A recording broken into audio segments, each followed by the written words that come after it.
the first two episodes. This is episode number 3. Today we're going to talk about a few things. We're going to bring in, we still have the VA thing going on, of course.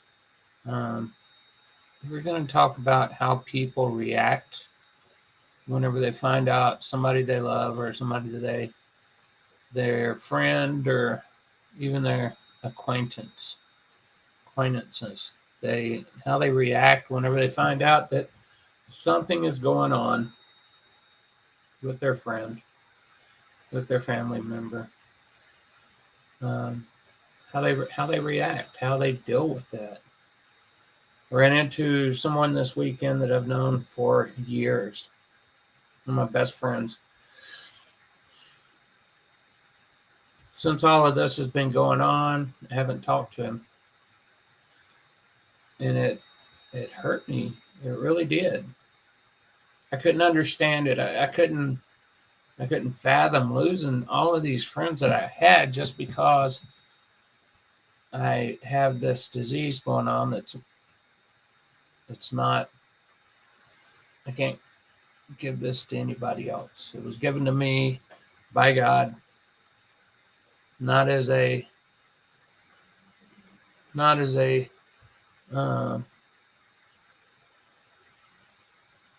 I'm sorry, my words get lost every now and then. Not as a punishment by God. I don't see it that way. I see it as a way that I can help other people, that I can be a friend to other people, that we can discuss things. I can talk to people that are bipolar, people that have ADHD, people with autism, their parents, their friends, if I get the chance. Now, I'm a member of almost every military group, veteran group that you can be a member of. During these meetings, we always have a time beforehand where we can get together, we can talk, we can catch up with each other. And every now and then, somebody new comes in, a younger person. Now, most of these groups are older people. Korea War, Vietnam. We even had a World War II veteran, unfortunately, that passed away recently. What great stories he had. Not just about his time in the service, but about his life in general. And how God had touched him and blessed him with so many things. To get back to what I was talking about, I drift off sometimes. This friend of mine called my wife to wish her happy birthday, and I was pissed. I was over the edge pissed. I told my wife, I said, he didn't contact me just a couple of months ago on my birthday. We were best friends. He didn't contact me. Well, we're going to call him back after we get home. No, you can call him back. I'm not calling him back. Why would I call him back? She goes, this is not about you. It's about me. No, it's about me too. I have feelings. I don't know a lot of times now. I got plenty of sleep. I'm sorry, guys. It just happens. I don't know how to hold in what I should not say. I've gotten into a lot of issues that way. So I have to come back later and explain, you know what, I'm sorry. It comes out. My filter's broke. I say things, I write things, and I send them off, emails or letters. And then I wish I wouldn't have.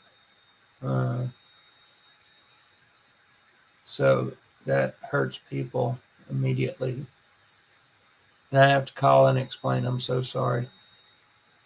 The thoughts that I put on paper were very harsh.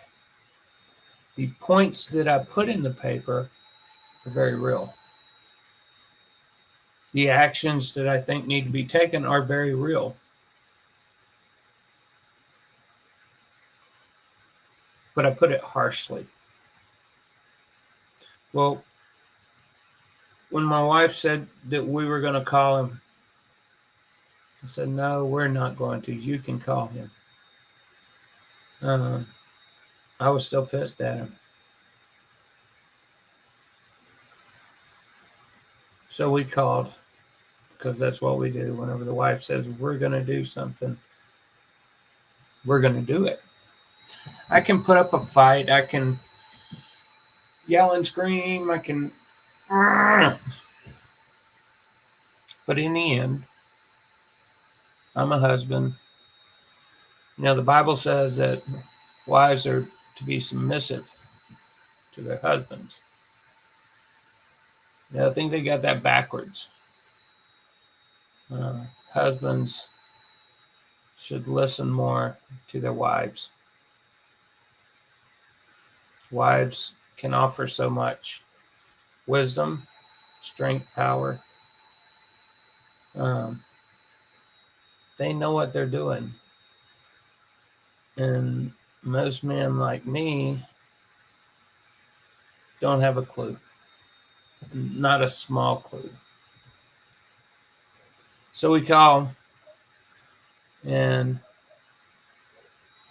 it's a good conversation.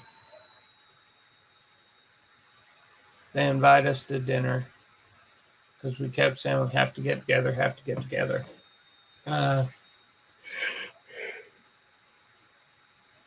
What's busy time of year? So, okay, let's look at a couple weeks out. No, we got Thanksgiving. What after that? No, we have Christmas. Okay, it'll be after the first of the year. And he said, no, we're not putting this off. We're not going to do that this time. Him and his wife were very insistent that we get together. So we get together. And it's fun. We're having a ball. We're talking. We're enjoying it. But in the back of my mind, I'm still upset. I'm a little lower than the piss mark. I'm still upset. So we sit down to dinner, which was phenomenal. It was Chinese takeout because they had something going on that day and they couldn't get there in time to prepare a big meal, which is, if they did, I would have been really, really happy because they make the best meals. We sit down at the dinner table, we're talking, and it comes out. Like I said, no filter. It comes out, and I'm like, why? Why the no contact? Why the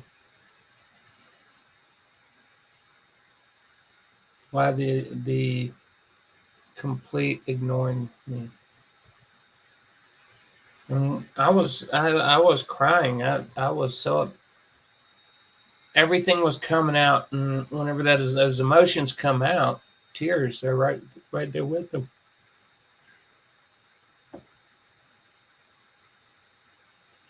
He said, I didn't know what to talk to you about. I didn't know what to say. I pray for you every day. I just didn't know what to say to you. What do I say to somebody I know that I love that is going through this terrible disease, and you don't know what to say. It's tough. So we talked about that for a little while, and I'm really hoping that they understand, all of them.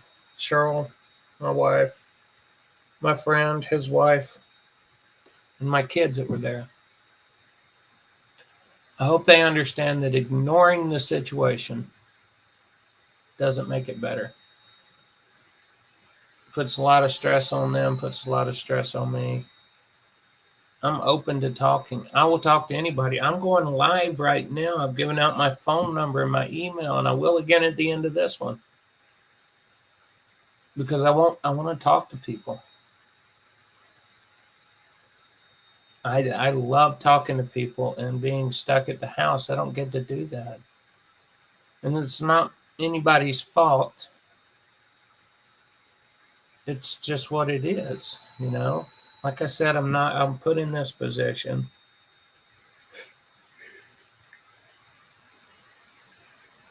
This is where God wants me to be.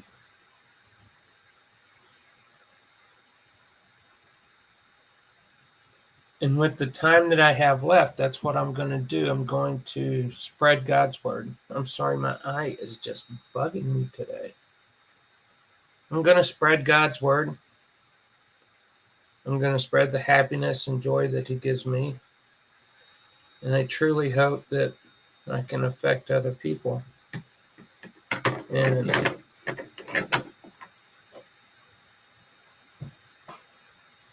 spend what time I have left helping people.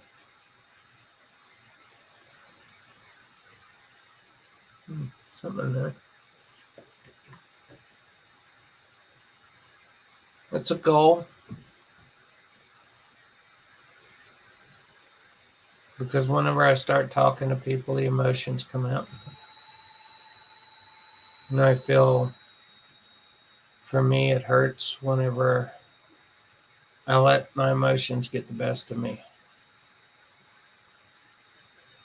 Then I look in the mirror and I see this beard, and I'm like, okay, you can talk to anybody.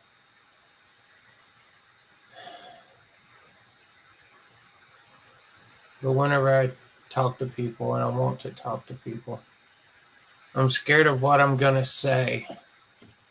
I'm scared that I'll make them uncomfortable enough that they won't call back.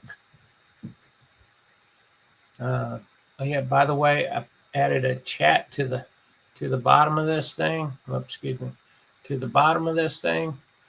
If you want to chat, if you're here, if you're listening, uh, ask me questions. Uh, but like I said, I'm in this position, and I'm trying to help. I'm trying to work, and trying to help people that are in the same position but don't know how to deal with it, don't know how to handle it. And I've helped quite a few people. Uh, I've been a helper my whole life. We'll talk about some of the ancestry stuff I've helped with later, but that's been a great experience for me. And even now, it helps occupy my time. Um, but I had somebody help me this week, and it was really a good help. Uh, one of my doctors, I can't say which one because they'd probably get in trouble. One of my doctors called me not as a patient, but as a friend, and let me know that one of his other patients had been talking to him about the same situation, almost same situation I'm in. And the same doctors that had turned down my multi-environmental chair and my bedroom door for some reason in the stair lift, but authorized the bathroom door. That's how silly it is.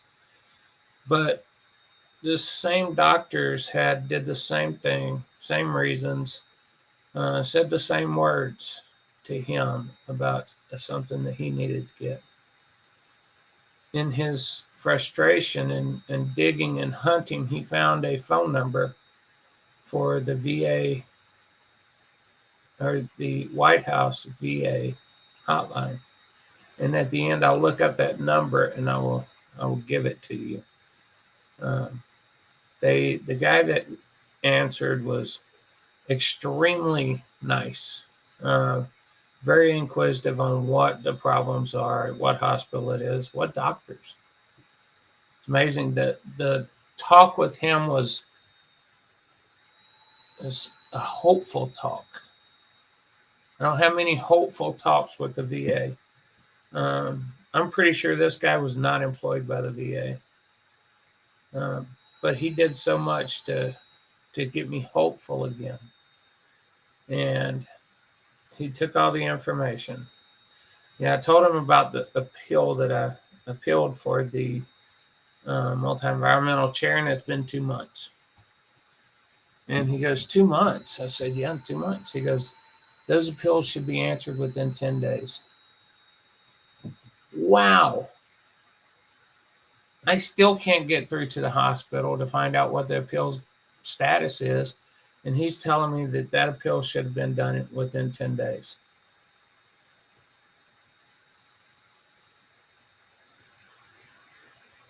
That's one of the reasons why the VA is a problem. You know, you can have directors. I think the VA director at this hospital is phenomenal. She is such a great lady.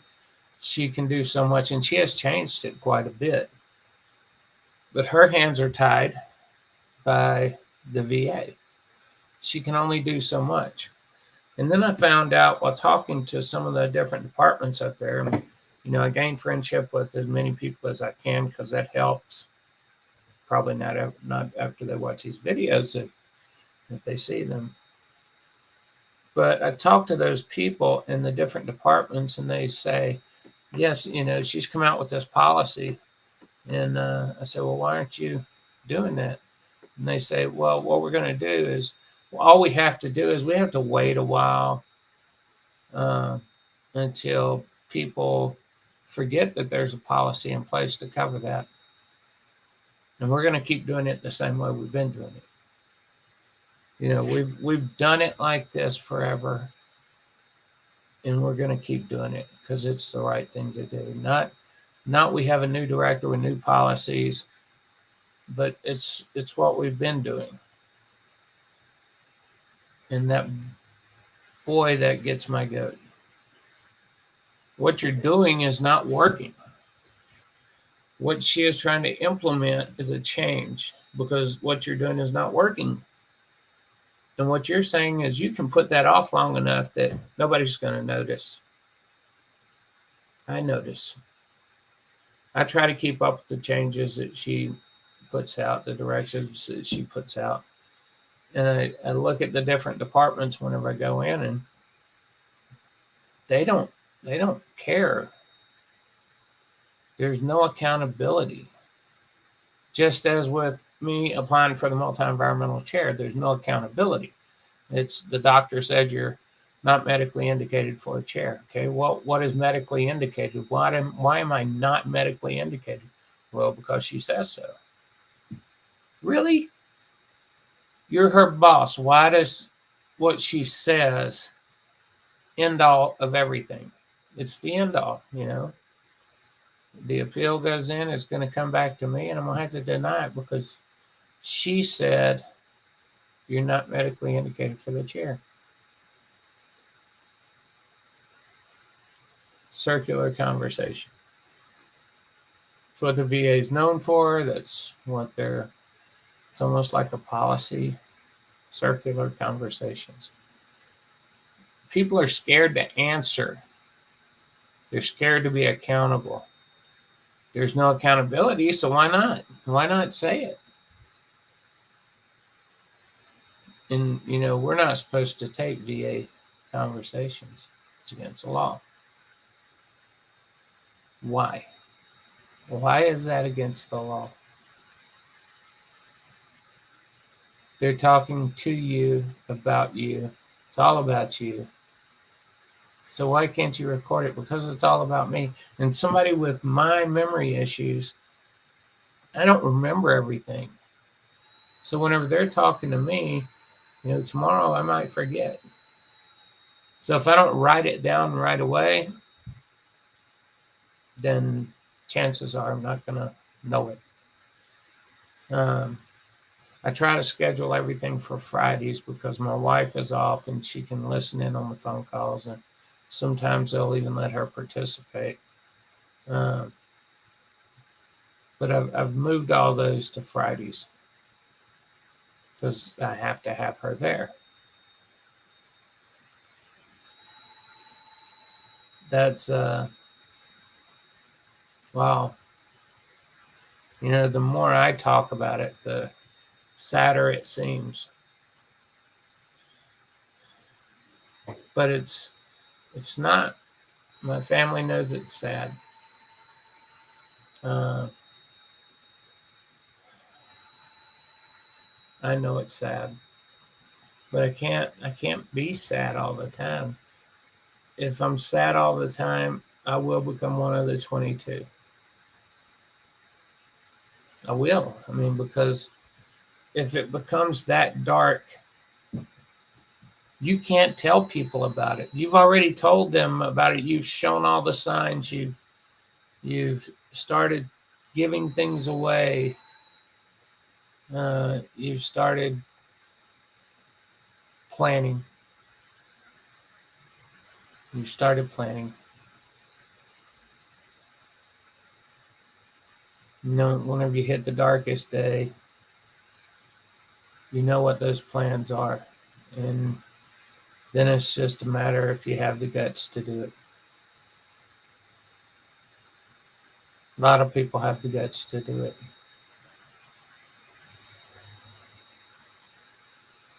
I haven't hit that dark of a day. I've been very close.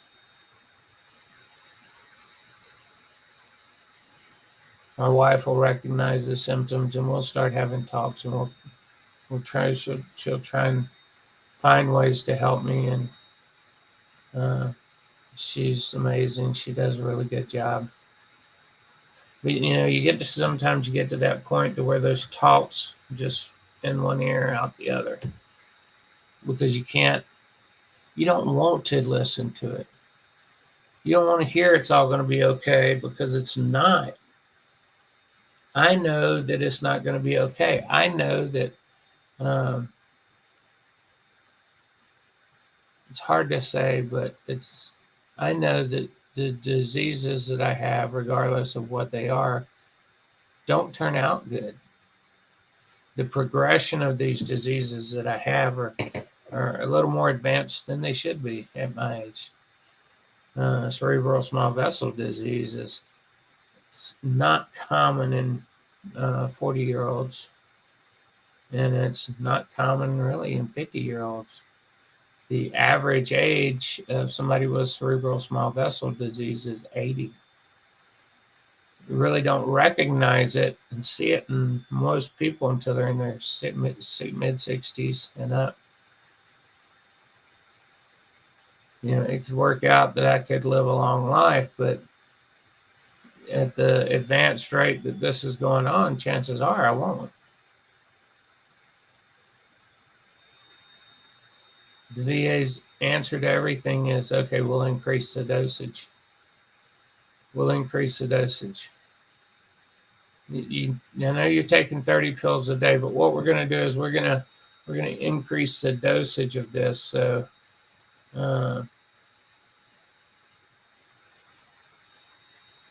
let's see how that works. I've been on this cocktail of drugs for 3 years, and it hasn't worked. And I've told my doctors that, and this is not working. This cocktail that you have me on for these drugs, it's not working. For the issues that I have, maybe it worked at first. I don't know. But I know where I am now, and they're just not working. And I call and I talk to them. I send a message, and they get around to calling me. And I let them know here's a problem that I'm having. I'm anxious all the time. I have panic attacks. I have seizures. My balance is off. If I'm walking on uneven surfaces, I'm gonna fall. I can walk across a carpet and fall. I've been cleaning dishes and fall. A lot of times, whenever I fall, I pass out. A couple of times, I think I've been knocked out by the falls. And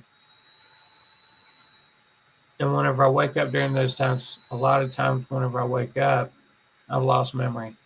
That's what happened in December with the 3.5 years of memory that I lost. I was in the kitchen. I was doing something, washing dishes or making something. My wife's seen me acting strange, so she came over and started holding me, and she called for my son, and it was a panic call, and he came in there and they helped ease me down to the ground because I passed out. And whenever I woke up, I was in a different house. Thought they'd remodeled our house. Um, Felt like I had a stroke. I asked her if I had a stroke. She said no. So she knew that I had lost that memory. So she had to walk me back through everything, including losing my little dog, which probably one of the hardest things. And then, of course, moving along to my granddaughter that I didn't know was born, who's now 2.5 years old. Uh,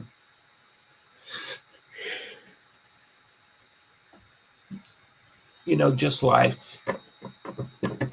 You never know what part of life that means the most, and then you find out one little thing and you cry. Find out another little thing and you laugh. Um, Horrible times. But then I'm put in a position where I can help somebody. I, I can help somebody understand what I go through. Um, and that for me is huge. Letting people know and letting people understand, because a lot of people don't understand. I don't even understand it all. And that's what we told my friend whenever we went to dinner. He's like, I don't understand. And I told him we don't understand. Every day something different happens. Um, Friday, Saturday, Sunday, I was in a wheelchair. Monday, I had a pretty good day, still wobbly. Today, I'm having a great day. I hate saying that. Everything I have here is, there's no wood. Um, but I'm blessed, and people don't understand that. I'm blessed. I'm still here. I'm still above dirt. I can still smile. I wake up every morning. I have a lovely bride that's with me every day. I get to see my one granddaughter almost daily, the other two every other week. But nothing melts a papa's heart more than having a grandbaby crawl up in your lap and say, I love you, Papa. It just melts your heart. So I am blessed. I have all of these things going for me. Um, the things that are going against me are medical, they're mental, but love it just outranks everything. The love I have for my family, the love I have for my sweet little granddaughters, the love I have for my friends, even though I haven't seen them in years. Uh, I think we talked about it after I got out of the car service or the car sales, whenever all this started happening at the end of 2018, October. Um, Little things, and they just got worse and worse and worse until it's like a volcano exploded in February of 2019. Um, People that I'd worked with for years, friendships that I had had for years, ended. I have a couple of people that still send me notices on Facebook that they're thinking about me and that they love me and they miss me. After 25 years in the automotive business and making friendships with people, it just all disappeared. That's a hard thing to handle. That just means that maybe the friendships weren't that good. Or maybe it means they don't know how to talk to me now. They're scared to talk to me. They don't understand what's going on, and they don't know what to say. Well, if you're listening out there, you see this on Facebook. call me, talk to me. It's okay. I'm not a different person. I just have different issues because we all have issues. Um, and I'm not going to sit and just whine and cry because I feel bad about myself, because I don't. Sometimes it seems like I do, but I don't. I have those good days, and sometimes help from people. Just talking to people helps me have even better days. It can turn a light gray into a sunny day. It can turn a dark day into a sunny day. So, once again, I'll let the veterans out there know, even family that are veterans or family that just need help. I'm here to help as much as I can. I've gone through a lot. I'm still going through a lot. I'm still learning. But I'm here to help as much as I can. I'll talk to you. Uh, I'll love you. God tells me to love everyone, and I'm going to. So, my number, as always, hasn't changed. 770-480-5143. My email, M as in Mary, L as in Lima, A as in Apple, A as in Apple, A as in Apple, F as in Frank, F as in Frank. My life as an Armenian fish farmer at gmail.com. Guys, I appreciate you listening. Remember, we do have chat on here now. So if you want to talk to me while this is going on, because it's live, feel free. Reach out to me. Throw me a chat. It's a private chat, so I'm the only one that sees it, me and you. So don't be scared to throw me some messages on there. If you see, I've changed the blanket behind me over my printers, and now I have a Saints blanket over there, which is phenomenal. I hope you appreciate it, and go Saints. I love you guys. I hope everything. I always forget to say something, so I'll write it down and remember to say it next time. So this is number 3, and we're going to keep going with this because I like it. I may turn some of them just into a Bible lesson. Wouldn't that be cool? I am not versed enough to be a pastor. I am a deacon for our church. I have had some training, but not enough to be a pastor. To experience that I haven't been, I would be in a heartbeat. But with this and what's going on, neither Social Security nor the military would look kindly on me going to school because they think that I should, because I'm on Social Security and VA disability, that I should not be able to go forward with anything that might advance a career, which I wouldn't be looking for a career. I'd be looking for just knowledge that I can sit here and I could talk and help people more than what I do now. Next time, we're going to get into some ancestry stuff that I love to keep me busy. But until next time, guys, I appreciate it. And thanks for your support, and thanks for the great text and emails that you send, Facebook notices. It means a lot. Share these videos.